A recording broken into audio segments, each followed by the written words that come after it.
Olá, irmãos, graça e paz, tudo bem com vocês? Eu vou mostrar aqui para vocês sobre o grande mistério da piedade. Como é muita coisa para falar em um vídeo, quando eu estou gravando lá em cima, é muita coisa para pensar, muita informação, não dá para a gente conectar todos os pontos. Então eu vou conectar aqui para vocês um ponto que está relacionado com o contexto todinho da carta de Timóteo. Aí eu vou mostrar aqui na tela para vocês de maneira simples, mas esse assunto eu nunca vou deixar de parar, nunca vou deixar de parar de falar no canal, porque é um assunto muito profundo. Se você olhar para ele da maneira que eu vou mostrar, de maneira isolada, ele já é profundo.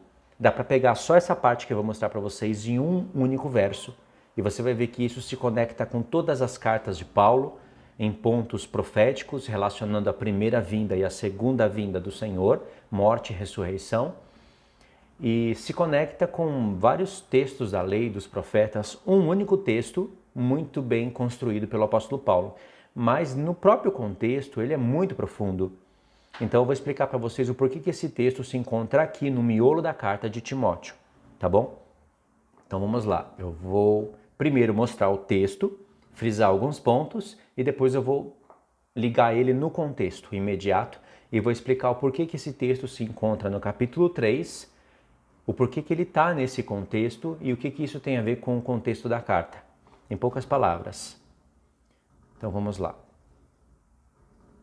Se encontra aqui no verso 16, a questão que eu quero mostrar para vocês.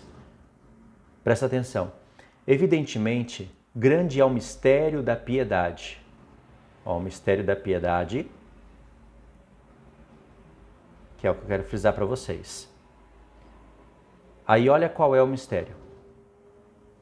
Aquele que foi manifestado em carne, foi justificado em espírito, contemplado por anjos, pregado entre os gentios, crido no mundo e recebido na glória.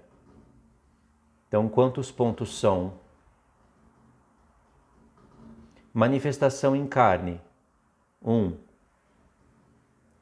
Justificado pelo Espírito, 2. Contemplado por anjos, 3. Pregado entre os gentios, 4. Crido no mundo, 5. Recebido na glória, 6. São 6 pontos que estão aqui. Paulo colocou eles em uma ordem, mas é uma ordem da perspectiva do Senhor. Não é a ordem que acontece na nossa perspectiva, como homem dentro do tempo. E isso acontece muitas vezes na palavra. É o seguinte, aqui a gente entende 2 textos, eu pelo menos consigo me lembrar de 2 textos que estão nas cartas de Paulo. Um está lá em Romanos, capítulo 4, verso 17, quando ele está falando das promessas que Deus fez a Abraão, e aí ele fala que Deus chama à existência as coisas que ainda não existem. O que quer dizer isso lá em Romanos 4,17? Que Deus fez promessas para Abraão, disse que ele seria o pai de muitas nações. Não tinha muitas nações ainda, nem Israel, que é uma só nação, que Deus fala lá em Gênesis 12. Abraão seria pai de uma nação e de multidão de nações. Nem essa única nação ainda não existia, mas Deus chamou à existência as coisas que ainda não existem. Deus profetizou algo que haveria de acontecer. Então, por todas as eras, Israel foi vendo essa promessa do Senhor acontecer, para que quando acontecesse, nós crescêssemos. Então, Deus promete as coisas para uma visão nossa, humana, para a gente ver quando as coisas acontecem, a gente acaba crendo na palavra de Deus, que Ele profetizou antes de acontecer. Mas Deus pega essas mesmas promessas e coloca como se já fosse. Por exemplo, por um lado, você vê que Deus chama à existência as coisas que ainda não existem, mas por outro lado, essas coisas que Ele chama à existência e que ainda não existe, vai existir, Ele já coloca como se já fosse. Porque é uma perspectiva nossa e uma perspectiva do Criador. E Deus quer que a gente tenha as 2 visões. Deus prometeu muitas coisas que já aconteceram. Outras já estão acontecendo. E outras ainda vão acontecer. Por exemplo, Deus prometeu que é uma promessa. Vai se levantar a besta do mar, ela vai ter autoridade sobre povos, línguas, nações e reis, vai fazer guerra contra os santos e vai vencer. Mas Deus prometeu que os seus santos vão vencer essa besta.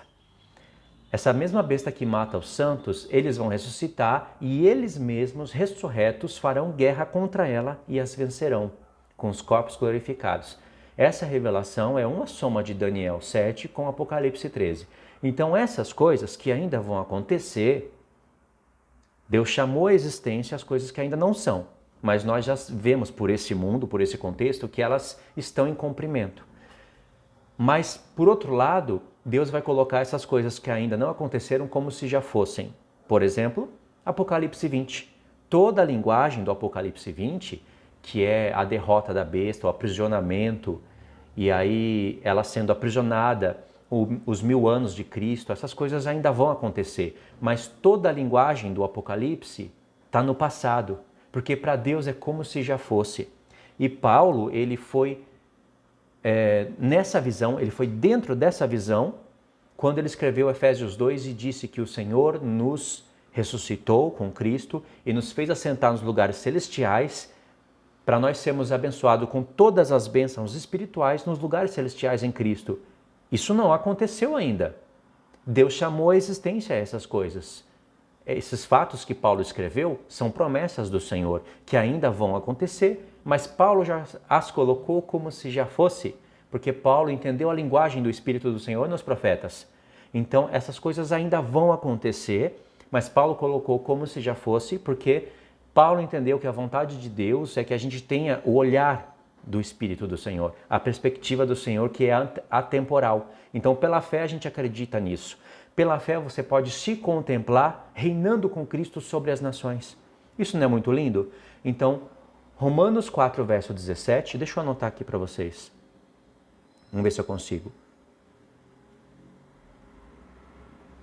Romanos 4, verso 17, mais Efésios 2, versos 5 e 6. Você faz essa soma e aí você entende que, por um lado, Deus chama a existência das coisas que ainda não existem e, por outro lado, essas coisas que ainda não existem, ele já coloca como se já foi. Agora, o que isso tem a ver com o texto que eu quero explicar? Que eu estou tentando explicar para vocês. Porque aqui, Paulo colocou seis fatos, né? Que ele inverteu um pouquinho a ordem das coisas. Eu já enumerei para vocês aqui. Agora, sobre o que eu escrevi, eu vou acrescentar algumas informações. Aquele que foi manifestado em carne. Então, a manifestação do Senhor Jesus em carne, ok, ele veio. Foi justificado em espírito. Eu já expliquei isso para vocês, que no grego pode ser justificado pelo espírito. En pneumati, que está no grego, dependendo de como o tradutor entende o texto, ou ele coloca pelo espírito, ou ele coloca em espírito. Essa é uma regra grega, que quem começa a estudar já entende isso logo na primeira semana. Então, se o tradutor ou o copista, vamos colocar o tradutor, né? Se o tradutor entendeu que o Espírito de Jesus foi justificado, já que não está escrito Espírito Santo, então ele coloca em espírito com E minúsculo. Mas se eu entendo que Paulo está falando aqui do Espírito Santo, então eu colocaria pelo Espírito, com letra maiúscula. É a regra do nosso português, no grego não tem isso. Então, essa interpretação está aberta aqui dentro do contexto. E eu acredito que essa justificação é pelo Espírito de Deus. O Espírito de Deus, do Pai, justificou o seu Filho, que nunca pecou, mas atraiu todos os pecados do mundo, até de pessoas que ainda iriam nascer. Atraiu sobre si, lavou com o sangue, enterrou o velho homem e ressuscitou. Entendeu? Não é bonito isso? Então eu colocaria pelo Espírito. Ainda que não está escrito Espírito Santo, muitos outros textos, Paulo fala do Espírito Santo, falam do só Espírito. Não só Paulo, outros apóstolos fazem isso e profetas fazem isso. Então, aqui está certo. Essa é a sequência da nossa linha temporal. Foi justificado pelo Espírito. Aí Paulo colocou em terceiro lugar, contemplado por anjos. Sim, ele ressuscitou então, ele ascendeu aos céus e os anjos agora contemplam a vitória do Filho de Deus. Tem salmos que falam isso, né? Abre as portas, porque o Rei da Glória vem. Quem é o Rei da Glória? O Rei da Glória é pronto, aí vai falando de Cristo. É um salmo, tá ali nos primeiros salmos, tá entre o 20 e o 30, eu não lembro com exatidão. Aí diz, aqui que o negócio começa a ficar diferente. Pregado entre os gentios.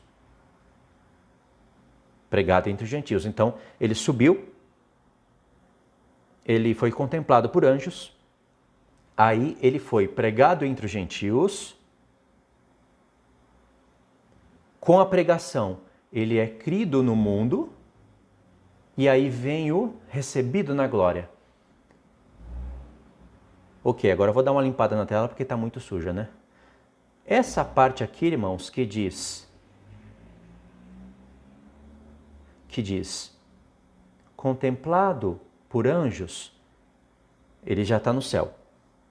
Enviou o Espírito Santo no Pentecoste. Aí ele é pregado entre os gentios,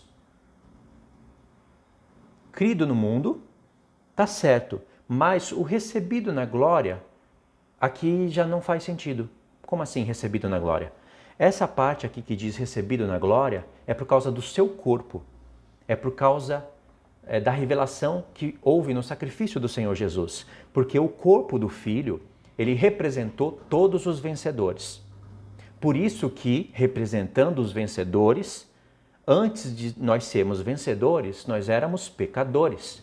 Então, ele como vencedor, representou os vencedores no seu corpo, mas teve que assumir os nossos pecados.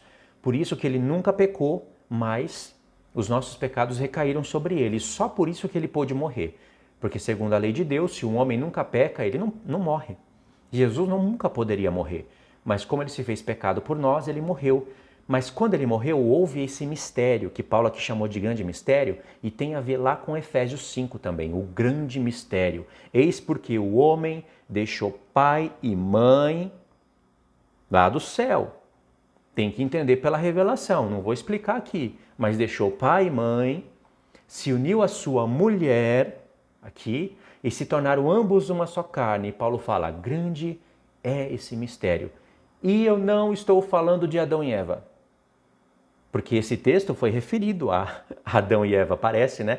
Quando Deus criou Adão, aí depois fez aquela questão com Adão de tirar uma costela, trouxe Eva e disse, eis porque o homem deixará pai e mãe, se unirá à sua mulher e se tornarão ambos uma só carne. Aí você pode dizer, Adão não tinha pai e mãe. Adão e Eva seriam os pais do mundo inteiro. Porque Eva foi chamada de mãe de todos. Adão, o pai. Mas eles não tinham pai. Aí você pode dizer, tudo bem, o pai é Deus. Mas Paulo fala pai e mãe. Primeiro ponto, pai e mãe.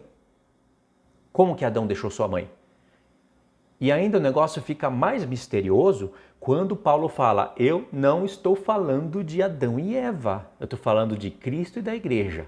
E Paulo contemplou um grandíssimo mistério, que isso tem a ver, só pode ser explicado por quem é apto para falar isso e só pode ser entendido por quem não tem a mente travada. Porque nós sabemos que o Pai, o nosso Deus, ele é, na maioria das vezes da palavra, ele é falado para a gente como Pai, figura paterna. Por ser o cabeça, figura paterna, aparece muito mais vezes, mas Deus não desprezou a figura materna. E aí você vai ver em textos bíblicos do Antigo Testamento que o Espírito Santo está representado na figura materna, como mãe. Tem 2 ou 3 textos nos profetas que o Espírito Santo é colocado como mãe. As características do cuidado do Espírito do Senhor em nós como se fosse uma mãe. E Paulo assumiu isso em Efésios 5. E não só pelos textos, mas porque é uma família, né? Uma família é um pai e uma mãe, tem que ter filhos. Só pai e mãe não é família. Pai e mãe e filhos. Entendeu? Paulo trouxe essa revelação para a gente e o Espírito Santo projetou isso em poucas palavras para que nós recebêssemos toda a revelação que está na mente de Paulo. Ele só deu um detalhe ali para nós. Efésios 5, dos versos 22 ao 31, que é o que eu estou falando, está ligado a essa parte aqui. E aí então você quer saber quem que é o pai e a mãe. Como que se explica esse grande mistério? A palavra pai no hebraico é Abba. A palavra espírito é Ruach. E aí tem uma regrinha hebraica. Isso todos podem confirmar. A palavra Deus é Elohim no plural. Então você tem Deus, Elohim no plural, porque fala do pai e do filho. Você tem Abba no singular masculino. Pra gente não tem isso, mas no hebraico tem. Singular masculino e tem Ruach, que é singular feminino. Aí nós já estamos vendo uma família. Então Deus falou, Deus, Elohim, o pai e o filho, façamos o homem à nossa imagem e semelhança. Criou Adão, poderia ter criado Eva junto, mas ele não quis fazer junto, porque ele quis criar um grande mistério. Se ele faz Adão e Eva do pó da terra e sopra nos dois o Espírito, a imagem e semelhança de Deus. Os dois vieram do pó da terra. Uma parte do mistério continuaria, mas Deus não poderia falar que eles são ambos uma só carne. Não vieram da mesma carne. Entendeu? Por isso que Deus quis criar Eva depois. E aí então, formou ali Adão e Eva, mas ainda não tinha uma família. Aí dessa família que iria surgir de Adão e Eva, foi criado Caim e Abel.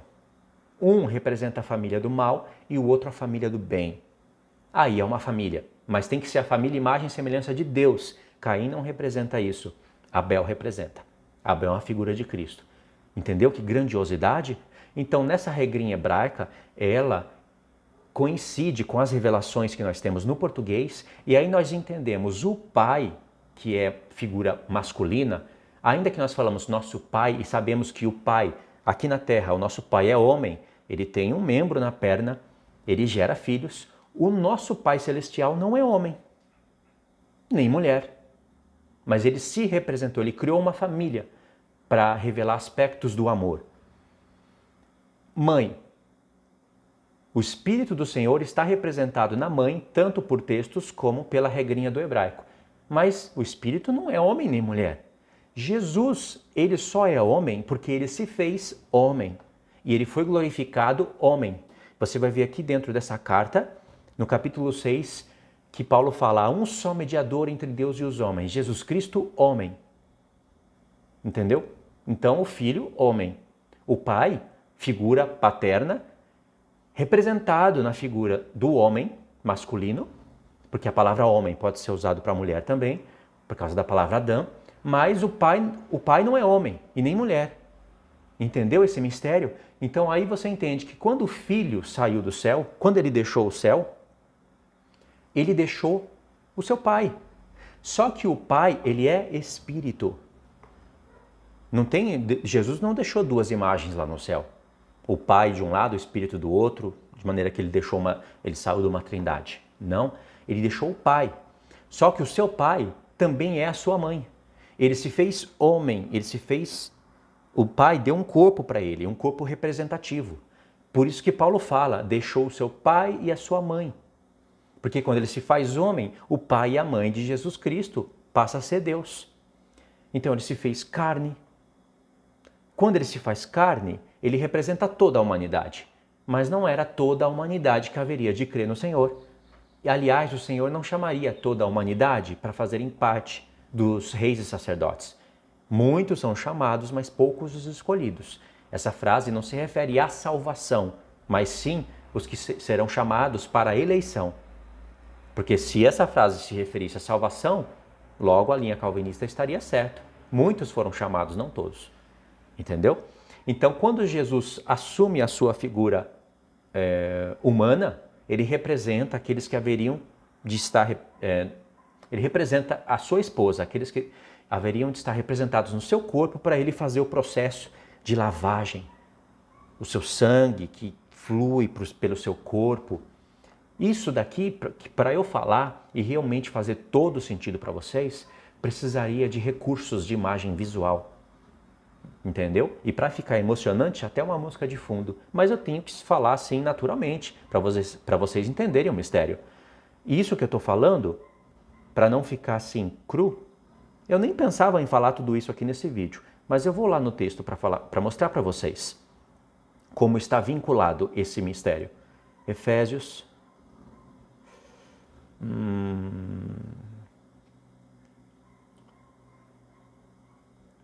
Efésios 2, vamos pegar a partir do verso 28. Não, Efésios 5, a partir do verso 28. Assim também os maridos, não sei quem foi que riscou isso daqui, isso atrapalha demais, deixa eu limpar.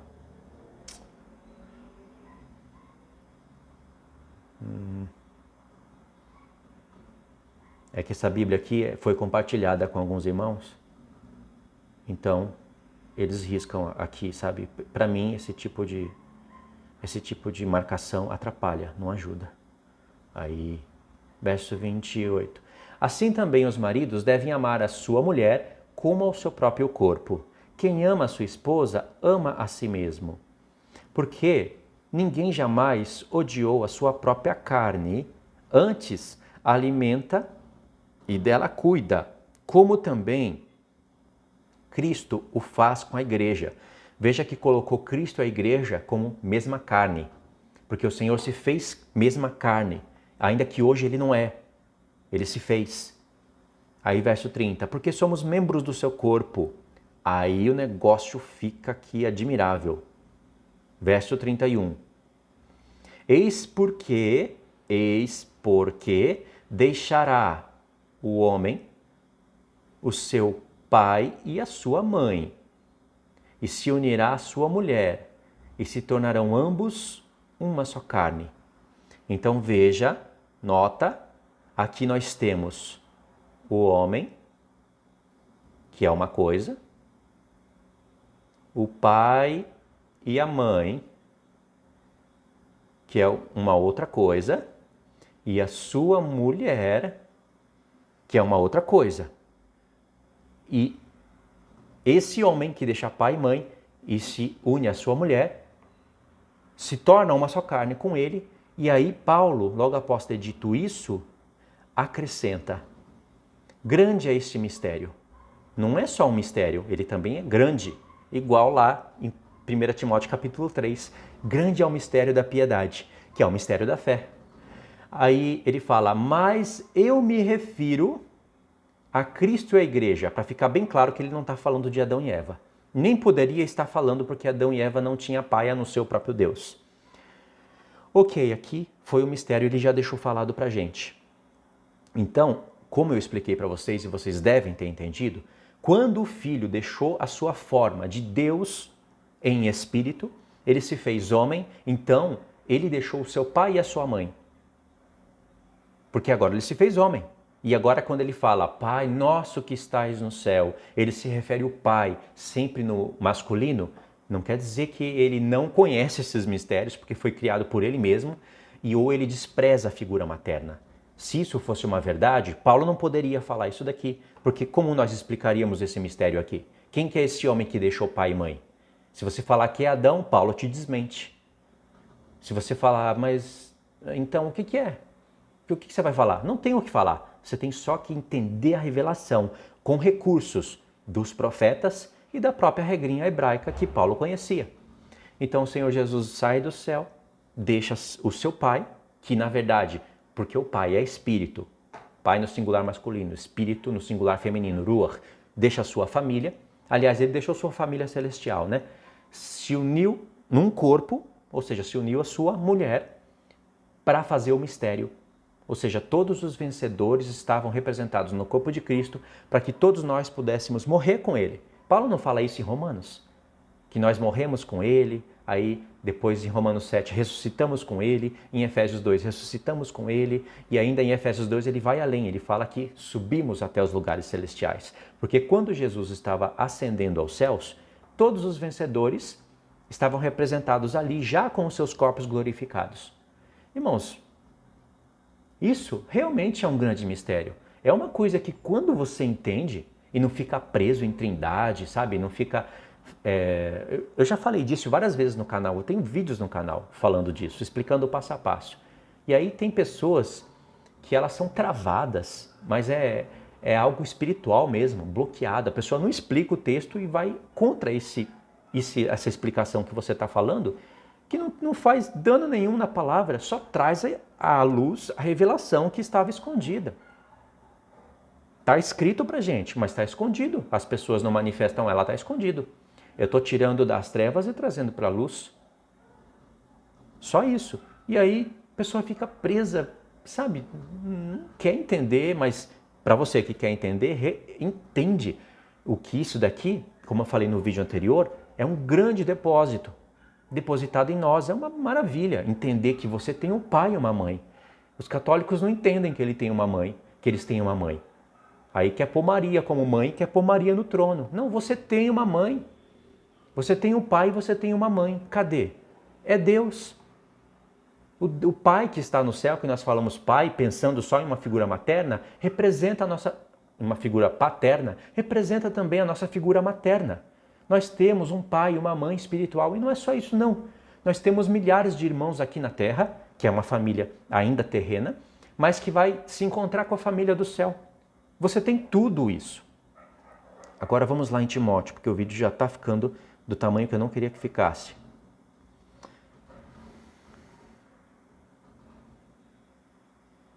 3:16. Evidentemente, grande é o mistério da piedade. Aquele que foi manifestado em carne, primeira vinda. Foi justificado pelo Espírito, ressurreição. Contemplado por anjos, ascensão. E aí, Paulo teria que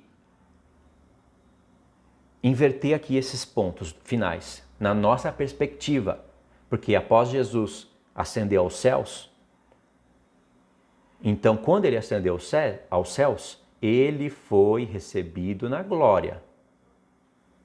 Recebido na glória. E depois que ele foi recebido na glória, aí sim vem o que está em seguida aqui, ó. Aí recebido na glória, enviado o Espírito para a gente, aí sim ele começou a ser pregado entre os gentios e foi crido no mundo. Mas Paulo quer incluir o seu corpo, o corpo de Cristo, já naquela ascensão. Por isso que ele inverteu. Nessa parte que ele inverteu, ele não errou. Ele manifestou a visão, a perspectiva do Pai. Entendeu? Isso não é maravilhoso? Isso Paulo chamou de grande mistério. Lembra de Efésios? E esse mistério é o mistério da piedade. Agora, para vocês entenderem que essa piedade tem a ver com a fé, vou buscar aqui, eu acho que o verso 9. Olha o que Paulo fala. Conservando o mistério da fé. Ó, com boa consciência, né? Com consciência limpa. Também sejam estes primeiramente experimentados. O que ele está falando aqui? Ele está falando esses, porque ele já começou a falar no capítulo 3, lá no verso 1, de pessoas que aspiram ao episcopado. Jesus é o episcopado, é o episcopos dos episcopos. Aquele que almeja ficar mais semelhante a Cristo, excelente obra, porque ele vai ficar mais semelhante a Cristo. Não quer dizer que os diáconos não são, mas quem almeja o episcopado lidera, irmãos, fica mais semelhante ao Senhor. Por isso o episcopo, que é igual a bispo, que é igual a um presbítero, e presbítero é um ancião. Jesus é um ancião de dias, e lá ao redor do trono ele tem 24 anciãos, que nós poderíamos, pela revelação, chamar de anciãos de dias. São pessoas semelhantes ao Senhor.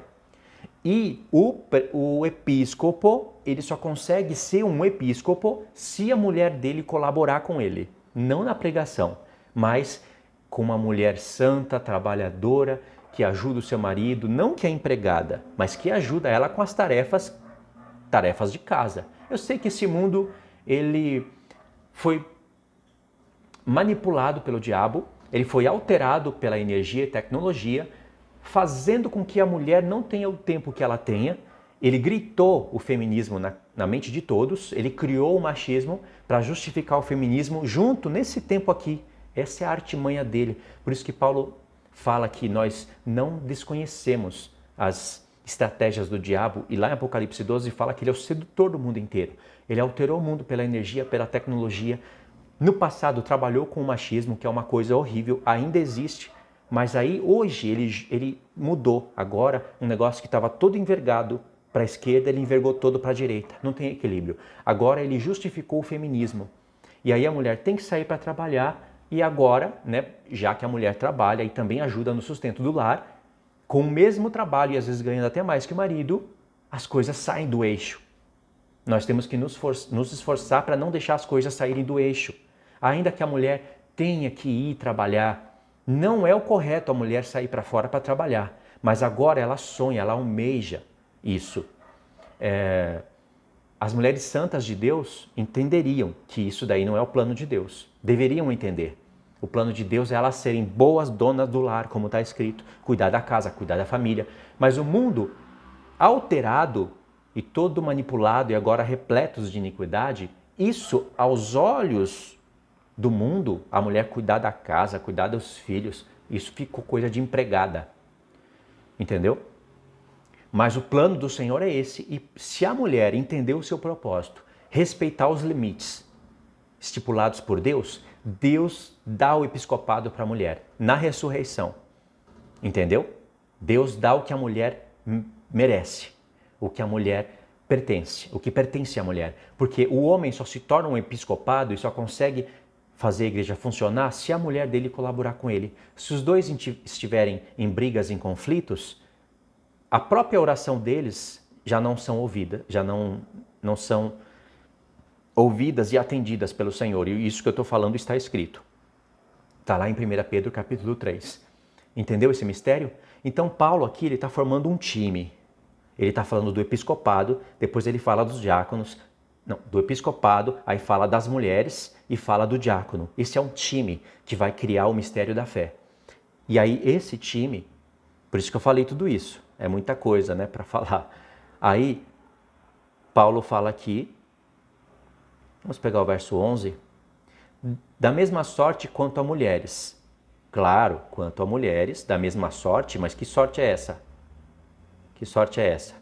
Porque se essa sorte for para ela ser um diácono, então vale para ser um episcopo também. E se for uma diaconisa, então ela pode ser pastora, ou mestra, ou evangelista. Então, tá tudo normal, a gente não tem erro nenhum.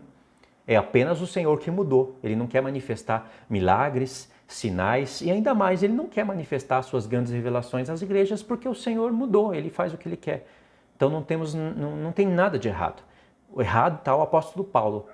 Não, errado está o apóstolo Paulo em ser machista, ou ele, aspas, não sendo machista, mas se expressando totalmente, de maneira totalmente fraca, assim, um homem que não consegue ser claro, um homem que fala uma coisa e pensa só naquele tempo dele, não pensa que as pessoas podem interpretar diferente. Então o erro está na fraqueza, no didaquê fraco do apóstolo Paulo.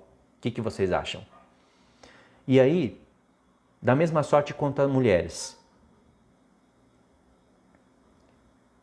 é necessário que sejam elas respeitáveis e não maldizentes, temperantes e fiéis em tudo. O diácono, agora ele passou para o mistério do diaconato.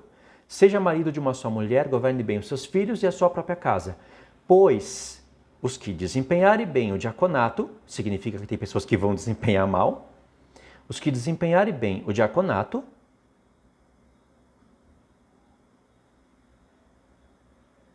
que alcançam para si mesmos justa preeminência e muita intrepidez na fé em Cristo Jesus. Aí, irmãos, aí começa a entrar a conexão.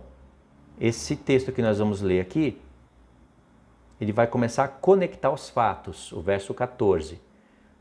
Por que Paulo, antes de falar do grande mistério da piedade naquela ordem, por que ele falou de episcopos, das mulheres dos episcopos, dos diáconos? Por quê? Olha a construção do raciocínio do apóstolo Paulo, a estrutura. E por que esse verso vai entrar logo aqui? Escrevo-te essas coisas, esperando ir ver-te. Porque Paulo era o episcopo. A autoridade de escolher quem é episcopo e quem não é, e de impor as mãos e liderar a igreja é dele. Só que Paulo é um. Então, Paulo, com a autoridade de Cristo, encarregou Timóteo desses deveres e por causa das cartas que autorizava Timóteo a fazer isso, porque é uma lei da exceção, Timóteo tinha o dever de se esforçar nisso e estabelecer isso, porque era um menino confiável, era um menino sob a supervisão do apóstolo Paulo. E Paulo falou, eu escrevo-te isto pensando em encontrar com você, para que, se eu tardar, fique ciente de como deve proceder na casa de Deus, que é a igreja do Deus vivo, coluna e baluarte da verdade. Ok, Paulo já estabeleceu aqui como deve ser a igreja do Deus vivo. Se ele é vivo, então essas igrejas devem estar vivas. Porque se o Senhor é vivo e essas igrejas não obedecem, então ela tem nome de que vive, mas está morta. Infelizmente eu tenho que falar essa linguagem porque ela é bíblica. E aí Paulo vai nos conectar, ele vai conectar tudo isso agora que ele está falando. Tudo isso que ele falou, ele vai fazer uma ligação aqui agora. Evidentemente, grande é o mistério da piedade. Por que ele começa a falar isso aqui agora? Porque esse mistério, esse grande mistério da fé, começou com o Senhor Jesus. Ele veio, morreu, ressuscitou e aí ele deu dons para os homens. Estabeleceu para a igreja, primeiramente, apóstolos, profetas, evangelistas, pastores e mestres. Homens que vão manifestar a pregação e as mulheres também, porque elas têm algumas funções que envolvem o evangelho, a pregação, mas não dentro da igreja, e não para homens, e não como cabeça, mas elas têm alguns deveres que você encontra isso mais especificadamente em Tito, mas também tem em Timóteo capítulo 2. Aí ele fala, aquele que foi manifestado em carne, justificado em espírito, contemplado por anjos, aí está aqui, ó, pregado entre os gentios. Para ele ser pregado entre os gentios de maneira correta, estabelecendo igrejas e formando uma organização, precisa do que ele começou a falar ali em cima. Episcopos, supervisores, para não deixar as coisas desandarem. Para depois, para termos diáconos no corpo de Cristo. E esses diáconos desempenharem um bom papel, estarem irrepreensíveis e alguns deles vão desejar o episcopado. Vai falar, essa é a minha vida, eu não tenho nada para fazer. Isso é o que eu desejo, cuidar da igreja do Deus vivo. Se eles estiverem irrepreensíveis, eles sobem para o episcopado. E aí vai sendo pregado entre os gentios, Jesus. E aí, através da pregação, Jesus vai ser crido no mundo. Vai salvando pessoas. Entendeu? Por isso que tem a ver uma coisa com a outra. E aí, o recebido na glória, que está aqui, eu já expliquei para vocês o porquê dessa inversão pela perspectiva de Deus, que é atemporal. Deus já sabe quem vai pregar, quem vai rejeitar, quem vai crer, quem vai estar com ele na glória, quem não vai estar. Ele já tem os seus eleitos antes da fundação do mundo. Baseado não na eleição maluca, descabida, desenfreada do calvinismo, mas baseado na eleição segundo a presciência do Senhor. Não como eles dizem, um Deus que só fica prevendo.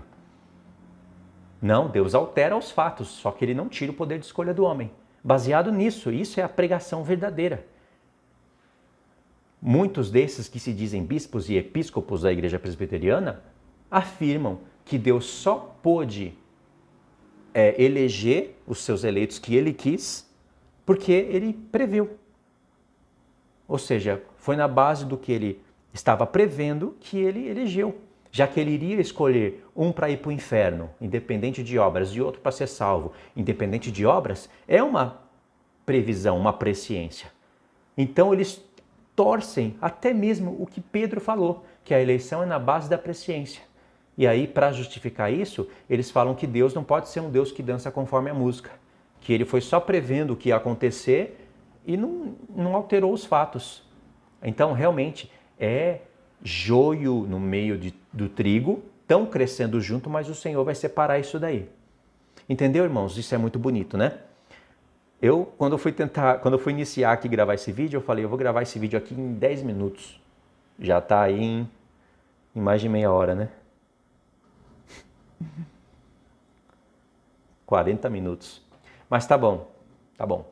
Eu manifestei aqui essas grandes revelações, conexões, e vou fazer isso em outros vídeos de maneira mais visual, né? Porque aqui eu estou usando um só celular. Mas olha, para quem gosta de escutar a palavra, muito bom isso daí.